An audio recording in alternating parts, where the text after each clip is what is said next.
Now, Donald Trump. I talked with him this morning at his Manhattan office. One of the amazing things about his dominance in the polls so far is that the billionaire businessman has spent just $2 million on his campaign so far.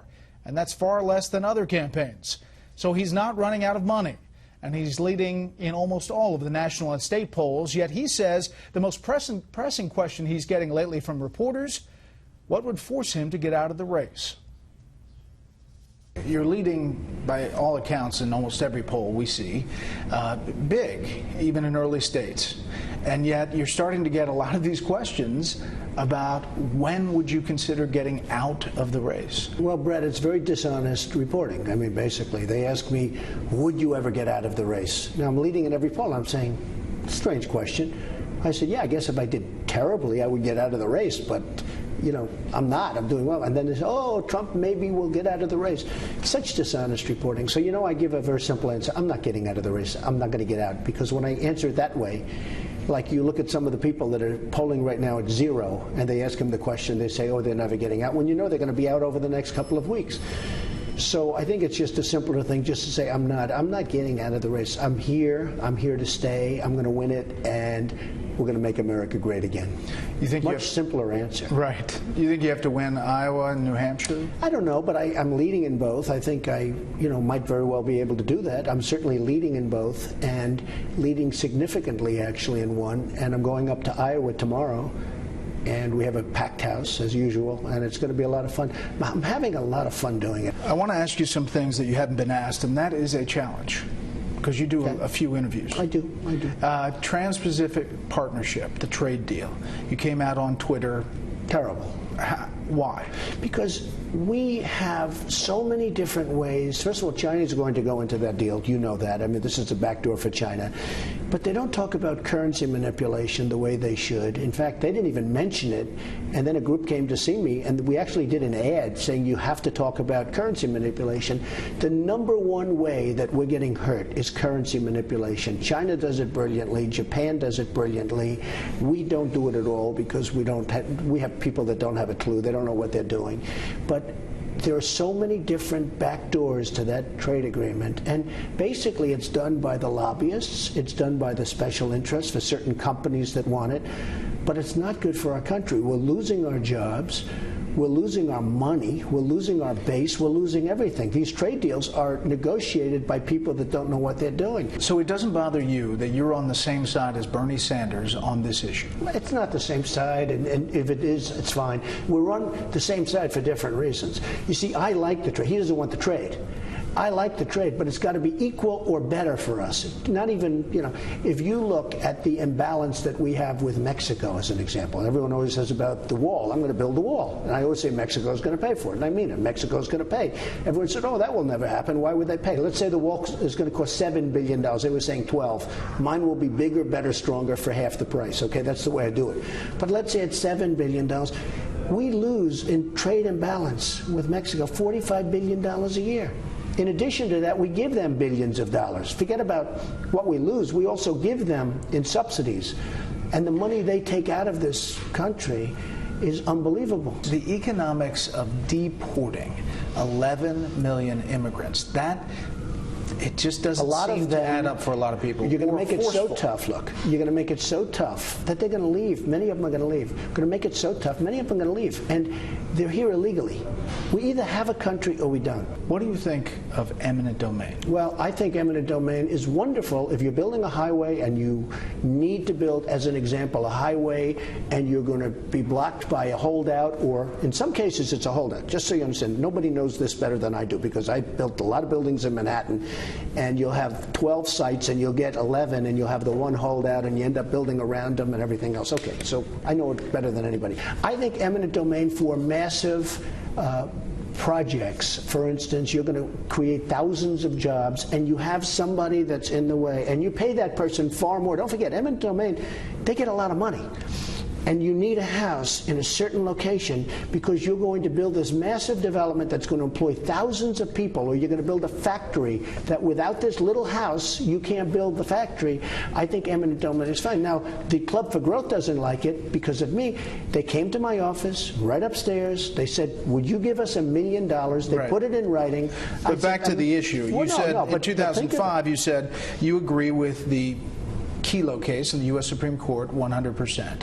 And that basically upholds eminent domain. If eminent domain, number one, a person has a house and they end up getting much more than the house is ever worth. You know, eminent domain is not like they take yours. You know, these people, because they're not very smart people, the Club for Growth people, and actually, I don't want to use the word extortion, but pretty close. They came up, they wanted $1 million, they would have been one. Well, other candidates are now using and talking about the issue. Think about it. They come up, they ask me for $1 million. I say, $1 million for what? I never even heard of the Club for Growth until 6 months ago. Yeah. I mean, you want $1 million? Club for Growth aside. No, let's talk eminent domain. Yeah, but this is one of the points I make. They ask for $1 million, I say no, then they come out against me, they take some ads. Okay, big deal, didn't have any impact at all. But eminent domain was one of their issues. So, if you have a road or a highway, I get that. You got to do it. If you have a factory where you have thousands of jobs and you need eminent domain, it's called economic development. Bernie Sanders, when the decision came out, he said, he spoke out against the Kelo case. He said the result of this decision will be that working families and poor people will see their property turned over to corporate interests and wealthy developers. It's not right. It's not right. Look, they get the way they talk. People would say, "Oh, it's turned over." It's turned over for 4, 5, 6, 10 times sometimes what it's worth. People pay them a fortune, but sometimes you have people that want to hold out just for the. Most of the time, I will say, I've done a lot of out parcels. I call them out parcels. Yeah. Most of the time, they just want money. Okay, it's very rarely that they say, "I love my house. I love my house. It's the greatest thing that ever." Because these people can go buy a house now that's 5 times bigger in a better location. So eminent domain, when it comes to jobs, roads, the public good, I think it's a wonderful thing. I'll be honest with you. And remember, you're not taking property. You know, the way you asked the question, the way other people, you're paying a fortune for that property. Those people can move 2 blocks away into a much nicer house. I know, but if they don't want to sell. Well, look, I mean, I feel. But we can move on. I know what you mean. I agree. I think it's a great subject. It's a very interesting subject. I fully understand the conservative approach, but I don't think it was explained to most conservatives. You say you'd be great on foreign policy, in part because you're great at making deals, and you're a master deal maker. What kind of deal would you make with Vladimir Putin when it comes to Ukraine or Syria? If you look at Syria, and he is now hitting ISIS also, by the way, if somebody wants to go hit ISIS, that's okay with me. We owe $19 trillion. And you know what? We're going to get bogged down now in Syria. We just went through Afghanistan. We're going through it now. Iraq, which is a total disaster. And I said, and you and I have had this discussion, we should never go to Iraq. And I'm the most militaristic person there is. But you have to know when to do it. Iraq was stopping Iran from taking over. They were equal strength militarily. And they'd fight and fight and fight, and they'd move 2 feet this way, 2 feet that way, and then they'd get tired and they'd stop for a couple of years. When we decapitated Iraq, Iran is now taking over the Middle East, and Iran is taking over Iraq. And I said that would happen. And I should get points when people think about voting. I should get points for vision, because I was the only one that said of all of these people. No, in fact checked, that is definitely true. And we've gone back and looked at all the quotes, and you definitely did that. And you know who else has taken over? ISIS. Because ISIS came out of that too. Don't forget, ISIS was the disenfranchised people from Iraq. So we got ISIS out of it. That was the dumbest war. I mean, well, we've had some pretty dumb ones. Vietnam was right in there too, right? But this whole Middle East thing. So now what happens is Putin is in there. He's going to bump. He's going to get quagmired too. He's going to be, stuck in the mud. And my attitude is, he's fighting ISIS. You notice he's hitting ISIS pretty hard today.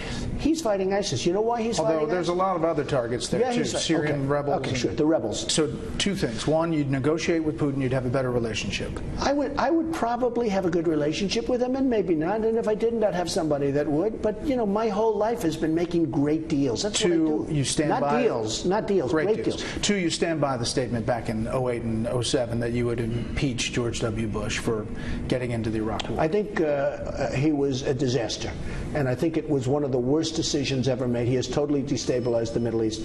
Had Saddam Hussein still be in charge, you wouldn't have the problems that you have right now. I mean, if you had Gaddafi, if you had Saddam Hussein, if you had, look at the migration. And now they're talking about taking 200,000 people, and you know what that's costing? Billions of dollars. I saw the other day they have over a 10-year period. You're talking about billions and billions of dollars. Yeah. They're talking about taking 200,000 people.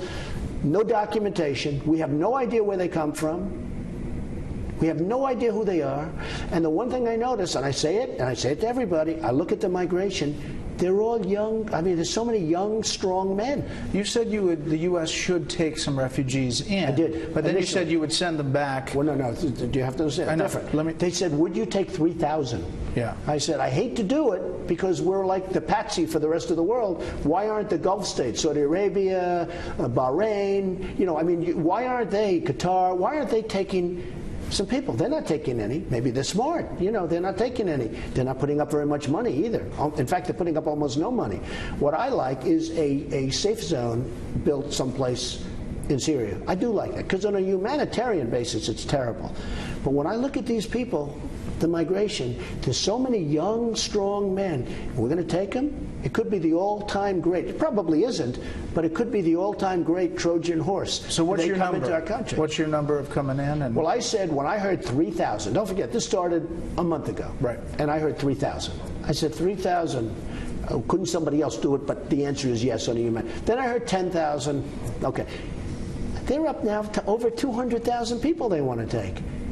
These are crazy people. This is insane. Not only militarily, not only from the standpoint of the Trojan horse, meaning they come in and they turn out to be the enemy, which is fine, and we pay for it, right? That's a beauty. This would be greater than the example of the Trojan horse. This would blow the Trojan horse away.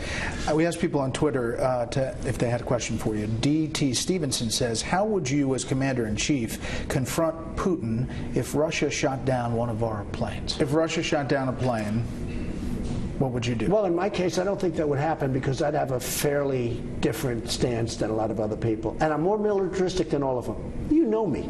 I am more militaristic than all of them. But you got to know when to do it. No, we don't want Russia shooting our planes, and we don't want to shoot their planes down. What are we getting? Syria. What are we getting?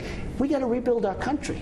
I'm all for protection. I'm all for all of the things. In fact, I actually said, because Afghanistan's a little bit of a different situation, and you're right next to Pakistan, and there's a lot of different things going on over there, leave our 5,000 troops there for a while. So you're into that number. They're talking about that. You have to. Not that I want to, but you really have to leave some troops behind because, look, we should have never gone into Iraq. I've said it loud and clear. I was visited by people from the White House asking me to sort of, could I be silenced because I seemed to get a disproportionate amount of publicity. I mean, I was very strong that you're going to destabilize the Middle East.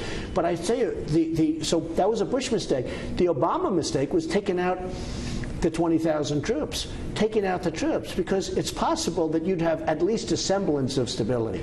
Now, you can't say, are we going to stay there forever? Marco Rubio, you sent him a little care package of water and a towel. It was just so fun. I think he's a nice guy, honestly. I think he's a nice guy. But he started hitting me about 2 weeks ago. He was doing badly. He's doing fine, but he started hitting me. I don't know what it is about me. They hit me. Perry hits me. All of them. They all seem to go down. I wish I could sell that. Maybe we should use that in our military. Hit him and they go down. But he did, and you have to understand, he's very weak on immigration, very weak. And the water was just a little joke because he was making a response to the President of the United States on live television, and I'm watching. And I said, what just happened? He grabbed a thing of water, a container of water, and starts drinking it on a television. I said, that's one I've never seen before. So we were just doing it in fun. Here's what he said today. Apparently the water is very high quality water. It's top-notch water that he sent us, that Donald Trump sent us. So we're grateful for the gift. Well, that's good. I like him too. I mean, honestly, I wish the Republicans could get together. You have to understand I'm a counterpuncher. I never started. I think you will say that. Bush started with me. And I've been very nice to Bush, but I want to be nice to everybody. I think it's very important for the Republicans to win that they get along. I'm not looking to do this with everybody.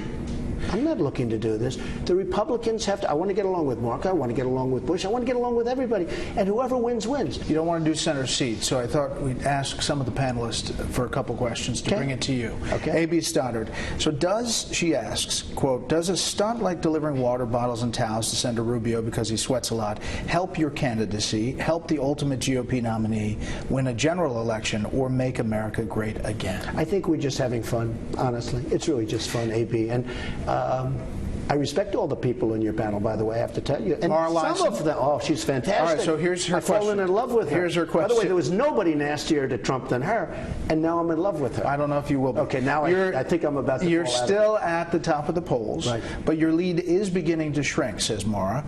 Do you think the GOP voters are getting tired of you?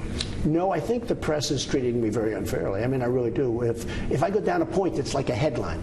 Like, for instance, in Florida, I have 29, and Bush and Rubio have like 11. And the headline is, Bush and Rubio in tie for Florida. I figured I was like a 2. And then I say, wait a minute, I'm killing them in Florida, and I'm not even in the headline. I think I get treated unfairly by the press, but I think the people that are with me, because I get the biggest crowds, bigger than Bernie Sanders, bigger than anybody, 35,000 people in Mobile, Alabama, 20,000 people on 3 days' notice in Dallas. You just said yourself, you saw the other day, I mean, Oklahoma. a week ago in Oklahoma, I had 20,000 people. No, there's huge crowds. People get it. I mean, I don't think I'm treated fairly by the press. Charles Krauthammer, who, by the way, in Canada Casino, put his first money on. I saw that. I couldn't believe it. Did you see that? Thank you, Charles. I'm going to make you look good, Charles. All right, here's his question. I was so impressed by that. I told everybody. The big debate between liberalism and conservatism is over the size and scope and reach of government. Conservatives want smaller, limited government. Many of your proposals would require vastly expanding government's power. Deporting 11 million illegal aliens would be a massive law enforcement action, he says. Putting tariffs on, say, companies who want to build factories in Mexico, an example of big government telling private enterprise what to do.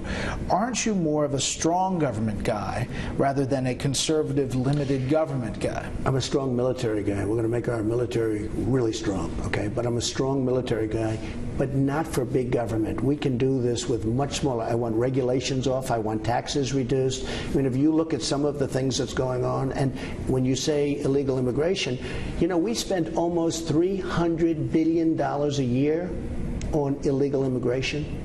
$300 billion. When we clean it up, and again, a lot of these people are terrific people. They're going to be coming back, but they come back legally. But when we clean it up, we're going to make money. That is not going to lose money. That's going to make money. So I have great respect for Charles, even though he only speaks well of me about 3% of the time. But actually, he said a couple of good things, and he did put money down on me last time. That's an uptick. That was a shock. Yeah. But small government, big government? I'm small government, and I'm very little regulation. You know, the regulations are killing. If you look at small businesses and big businesses, not even small, big businesses, but you look at businesses in this country, they are regulated to a point they can't even function anymore. No, I'm a small government person, but I do want to have a very, very strong military. A lot of people just ask me, why are you doing this? It's a question I do get, because I do. I have a wonderful thing. I have a great company. I built a great company, great family, because I want to make America great again. I see what's going wrong. I have wonderful energy. I'm blessed with good genes. My father was very old when he passed away. My mother was very old when she passed away. It's something that I want to do. I want to make America great again. That's my whole theme. And we can do it. And it's not even tough. When I straighten out the imbalances with China, with Japan, with Mexico, with Brazil, with, by the way, everybody, you're going to see things happen that will be really great.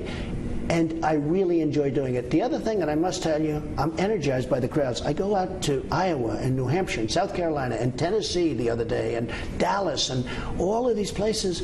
I get thousands and thousands of people. It's like a love fest. So I really enjoy doing it, but we're going to make America great again. Last thing, New York Times Magazine, Mark Leibowitz article. He writes this: there is a certain prosperity theology aspect to Trump's appeal. The idea that you follow a minister because he is rich and has his own plane and implicitly and sometimes explicitly promises that you too will be rich. Do you think that is why you're doing well in America that is a celebrity culture? I've had great success. If I didn't have great success, I wouldn't be able to do this nearly as well. I mean, I guess I could be a regular politician, but they haven't had great success. I've had great success. People have seen that over there. That's why I was chosen for The Apprentice and lots of other things, which also became very successful. We have to make our country successful again. We have to make it rich again. You know, it sounds a little crass. Somebody said, oh, that's not so nice to say rich. Well, we have to make our country rich again to become great again. But there is a little truth to that. I think so. I think people do follow because I have had a great deal of success in my life. And I think if I didn't, maybe you and I wouldn't be talking right now. You know, when I say make our country great again, I actually think it can be greater than ever before. And with that being said, it has to be done quickly because we're going so fast in the wrong direction that this next election is going to be very, very important. So you're in it to win it? I'm in it to win it. Thank you for the time. Thank you. Rich and all that. And frankly, the book came out, and I talked about Osama bin Laden. One of the people last week talked about this, said, do you know that Trump predicted Osama bin Laden? I did. I also, in the same book, talked about terrorism. It's natural. Terrorism happens when you have weak leadership and weak people. That's when it happens. Oh, that's what it happens. That's when it happens, believe me. So we're going to be strong again. And you know, it's an interesting thing. A strong, strong, strong military is the cheapest single thing we can invest in. When General Oriano, who was leaving a few weeks ago, I saw him on television, he said, we are least prepared of any time. Now, I think he said in history, but maybe he said since the Second World War, whatever he might have said, it was a hell of a long time. We are the least prepared to fight. That's going to change. That's going to change. That's going to change. Now, let me just tell you, I will build a military that's so technologically advanced, because today we're dealing with not just soldiers, you understand. Today we're dealing with buttons, a button, and it wipes out vast areas, which is why having a good deal on nuclear is an important thing. Having the Iran deal is a horror. It's an embarrassment to all of us. It was done by grossly incompetent people on our side and brilliant people on their side. We don't get our prisoners. They get $150 billion. They have 24 days plus a lot of time before the 24 days kicks in. And the beauty of them all is they can, in many places, and especially in their most important place, they can self-inspect. You believe this? Iran can self-inspect. And the biggest problem I have with running for president is by the time I get there, the $150 billion will be gone. It will be gone. I would love for it not to be gone, because I'll do such a number of them, you won't even believe it. But the money will already be gone, and I hate it. Let's move the election up till tomorrow. Let's do it.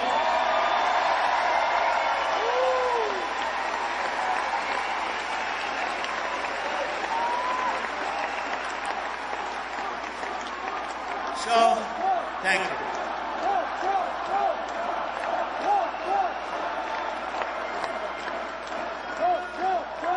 So, we're all out here on a beautiful Saturday afternoon. Thousands of people standing outside. And you know what? We're here because we love our country. We don't have to be here. We don't have to be here. We could be sitting home watching football games. We could be sitting someplace. We could be playing sports, golf, or whatever you play.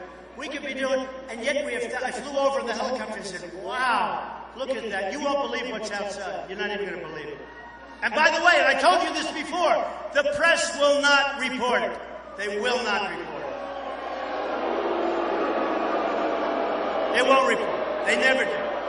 They never do. They never say, they never talk about the real spirit in rooms. Unless they're reporting on some loser that has no spirit, they build them up. It's an amazing thing. It's an amazing thing. But we're going to bring back trade. We're going to bring back jobs. I'm going to have some of the great deals. I will have Carl Icahn, who's a tremendous, great businessman. He's dying to help out. He's worth billions. I'll put him in charge of China, okay? China doesn't have a chance. I've got the best business people. Some are nice people, some are not nice people. Personally, do we care? No. There's no political contacts. There's nobody that gave me money. There's nobody that said, I'm going to give you a campaign contribution, but if I get elected, I'm going to be the ambassador to Italy. There's none of that crap going on, folks. None of it. None of it.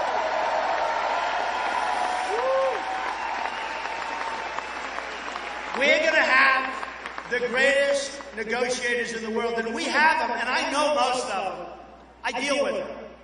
We're going to have the greatest negotiators in the world redoing our trade agreements. We're not going to lose $450 billion a year with China. We're going to make a deal that's fair with Japan, where Japan has to buy some of our stuff also, if you don't mind. And if they don't, their cars are going to go way, way, way, way down. It's going to happen. It's going to happen. Mexico is going to treat us with respect because they don't right now. And plenty of the people coming across the border are coming across because of Mexico, because Mexico doesn't want them. They say, give them to the United States. Their leaders are stupid. They'll put them in jail after they kill people, like they did with Kate in San Francisco, like they did with Jamil in Los Angeles. They'll put them in prison, and we'll take them for 50 years and pay for the cost. Why should we pay? The United States leadership is stupid, and it's not going to be that way anymore.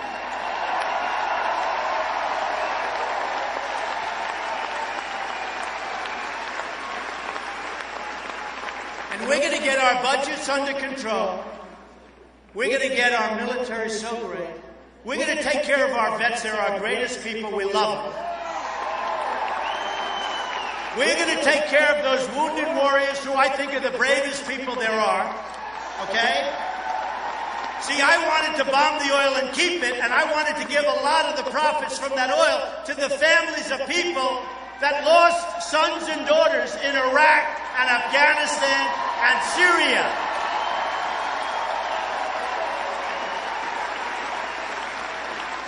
And it's peanuts compared to what we're talking about, peanuts. But those families should be taken care of. They lost a son or a daughter in Iraq. We spent $2 trillion in Iraq. We lost thousands of people, wounded warriors all over the place. We got nothing. Iran is now taking over Iraq with the second largest oil reserves in the world. They're taking it over. We got nothing. So I wanted to take back the oil, and I wanted to take that oil, and I'm going to take that oil. I'm telling you, if I get in, I'm taking that oil 100%.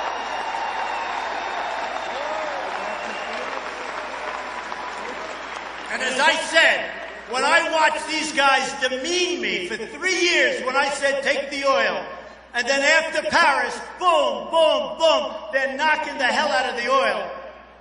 But there's a difference. They're knocking the hell out of it, but I'm knocking the hell out of it, and then I'm going to take it. That's a big difference, because they don't know. They're not smart.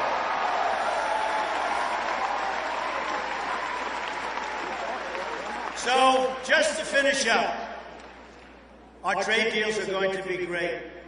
We're going to have a dynamic economy again. We're going to start making things. We're not going to have Oreo and Nabisco move their plants into Mexico like they just announced they're doing.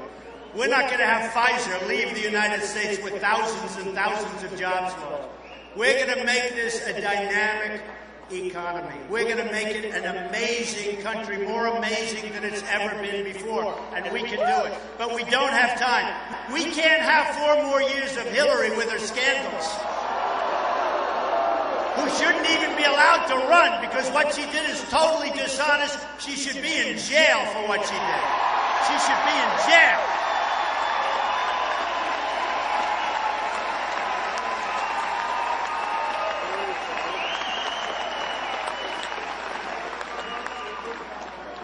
The American dream is dead, but I'm going to make it bigger and stronger and bolder than ever before. We're all together going to make America great again, and I love you. I love you. I love you. Thank you, everybody. Thank you.